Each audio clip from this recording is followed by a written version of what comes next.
ఇప్పుడు రాలా. This the first time. దానివల్ల విజయవాడ నగరం అతలాకుతలమైంది.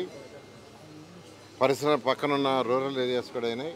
దానికి ముఖ్యమంత్రి గారు స్వయంగా వచ్చి కలెక్టరేట్లోనే ఉండి ఈరోజు యాక్చువల్గా అన్నీ సెట్ చేస్తూ ప్రజలకు ఇబ్బంది లేకుండా ఫుడ్ కానీ, వాటర్ కానీ, బిస్కెట్స్ కానీ, మిల్క్ కానీ, ఇలా ఫ్రూట్స్ కానీ సప్లై చేయడం జరిగింది. వీలైనంతవరకు మ్యాక్సిమం అంటే కొన్ని ఏరియాలకు పడవలు కూడా బాగాలేకపోయినాయి. మొదటి రోజు అజిత్ సింగ్ నగర్లో పోయిన బోల్తా పడిపోయినాయి. ఆ ఫోర్స్ ఆఫ్ వాటర్కి ఒక ట్రాక్టరే బోల్తా పడింది. ట్రాక్టర్లో నేనే స్వయంగా మెటీరియల్ వేసి పంపిస్తాను, నా కళ్ళ ముందే అది బోల్తా పడిపోయింది. అలాంటి పరిస్థితుల్లో కూడా ఈరోజు అన్ని శాఖలను సమన్వయం చేసి ముఖ్యమంత్రి గారు ప్రజలకి వీలైనంత వరకు తక్కువ ఇబ్బంది ఉండేట్టుగా చేయడం జరిగింది. అయితే ఇప్పుడు నీళ్లు దాదాపు 80% పోయినాయి. ఇంకా కొన్ని ప్లేసులు ఇంకా 20% ఉన్నాయి. ఇవాళ ఈవినింగ్కి ఇలాంటి రేపు పోతాయని అనుకుంటున్నాం. అయితే ఫుడ్ ఇంకా సప్లై చేస్తున్నాం. నిన్నైతే 26,000 వాటర్ బాటిల్స్, వాటర్ ప్యాకెట్స్ పెట్టాం. దాదాపు 8,000 మందికి ఫుడ్ ప్యాకెట్స్ పంపించాం. దాదాపు 10,000 బిస్కెట్ ప్యాకెట్స్ పంపించాం. దాదాపు 8,000 మిల్క్ ప్యాకెట్స్ పంపించాం. ఇవాళ కూడా అదే క్వాంటిటీ పంపిస్తున్నాం.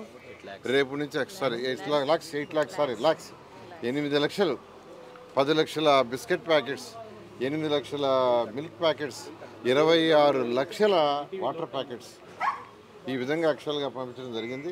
ఇవాళ కూడా అదే క్వాంటిటీ పంపించుకున్నాం. ఎందుకంటే ఇప్పుడు నేను కొన్ని ఇళ్లలో అడిగాను. యాక్చువల్గా వాళ్ళందరూ ఏం చెప్పారంటే మా సిలిండర్ కొట్టుకోపోయింది సార్ అన్నారు. సో వంట వండుకోవాలన్నా అది కూడా ఇబ్బంది అవుతుంది. రేపు యాక్చువల్గా వాళ్ళకి రైసు, కొన్ని ప్రొవిజన్స్ అవన్నీ స్టార్ట్ చేస్తారు. ముఖ్యమంత్రి గారు ఆల్రెడీ ఆదేశించారు ఇమీడియట్గా స్టార్ట్ చేయమని. రేపు నుంచి ఇస్తారు. అయితే ఈ యొక్క ప్రాబ్లం తగ్గిన దాకా ఫుడ్ కానీ, వాటర్ కానీ, మిల్క్ కానీ, బిస్కెట్స్ కానీ, ఫ్రూట్స్ కానీ సప్లై చేయమని చేశారు. అదేవిధంగా మెడికల్ క్యాంపులు ప్రతి వార్డులో, ప్రతి సచివాలయంలో ఒకటి పెట్టమని చేశారు. మెడికల్ డిపార్ట్మెంట్ చేస్తుంది. అయితే తర్వాత అన్నిటికంటే నెక్స్ట్ ఏంటంటే శానిటేషన్ కోసంగా రాష్ట్రంలోని మున్సిపల్ కమిషన్ అందరిని పిలిపించాం.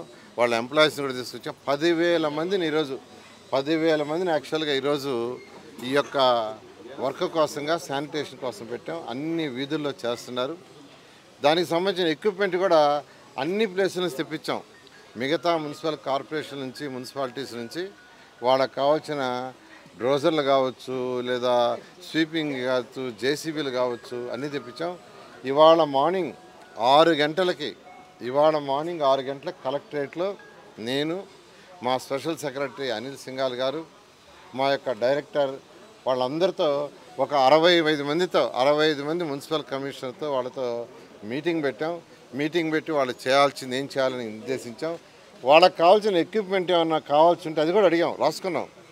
దాన్ని కూడా ట్రాన్స్పోర్ట్ మినిస్టర్తో, మైన్స్ మినిస్టర్తో, ట్రాన్స్పోర్ట్ సెక్రటరీతో, మైన్స్ సెక్రటరీతో డిస్కస్ చేసాం. కావాల్సిన ఎక్విప్మెంట్ని వాళ్ళు ప్రొక్యూర్ చేస్తారుగా. అనేక మంది కాంట్రాక్టర్తో మాట్లాడి వాళ్ళని రమ్మన్నాను. దానికి కావాల్సిన ఎక్విప్మెంట్ అంతా తీసుకురమ్మన్నాను.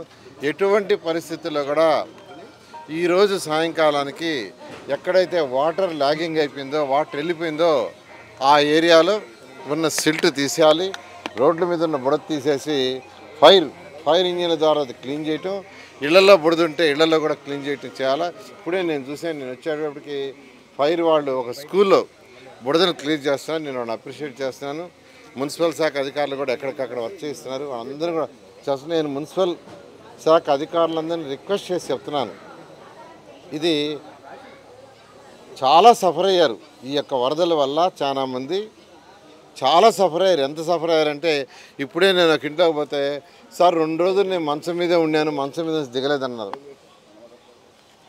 ఫుడ్ ఎలా చేశారంటే, ఫుడ్ సార్ ఉన్న వాటర్నే తాగాము, మీరు ఏదో పంపించారు, ఆ పంపించిన వాడితో సర్దుకున్నాం అంటే అంత సఫర్ అయ్యారు. 2 రోజులు నేను మంచం మీదే ఉన్నాను, మంచం చూపించింది. ఏమంటే నీళ్ళు ఇక్కడ దాకా వచ్చినాయని. కాబట్టి అలా సఫర్ అయ్యారు. కాబట్టి నేను అధికారులందరికీ, మున్సిపల్ అధికారులకి, అదర్ అధికారులకు కూడా చెప్తున్నాను, దీన్ని మన సమస్యగా, మన ఇంట్లో వస్తే మనం ఎలా సఫర్ అవుతామో ఆ విధంగా చేయాల్సిందిగా రిక్వెస్ట్ చేస్తున్నాను. ఖచ్చితంగా మా మున్సిపల్ అధికారులు హుద్దు తుఫాన్ వచ్చినా, శ్రీకాకుళంలో వచ్చినా చేస్తారనే ఉద్దేశంతో చేసాం. ఖచ్చితంగా చేస్తామని ప్రజలకు కూడా చెప్తున్నాను. కొద్దిగా ఓపిక పట్టండి. అక్కడక్కడ కొద్దిగా చిన్న ల్యాప్సెస్ ఉంటాయి, తప్పవు. ఎందుకంటే నేను స్వయంగా అజిత్ నగర్లో బోట్లు ట్రాక్టర్లు పంపిస్తే నా కళ్ళ ముందే బోటు తిరగబడిపోయినాయి, ట్రాక్టర్లు తిరగబడాయి ఫస్ట్ డే నా కళ్ళ ముందే. కాబట్టి నేనే ప్రత్యక్ష సాక్షిని. అందువల్ల అందరూ ఓపికగా ఉండాలి. సీఎం గారు అయితే కంప్లీట్గా కలెక్టరేట్లో ఉండి మాకు ఇన్స్ట్రక్షన్స్ ఇస్తున్నారు అనుభవంతో. కాబట్టి అందరిని నేను రిక్వెస్ట్ చేస్తున్నాను, మీరు కొద్దిగా ఓపిక పట్టాల్సి రిక్వెస్ట్ చేస్తాను. ఒక మాట మాట్లాడము మాట్లాడు మంత్రి కదా.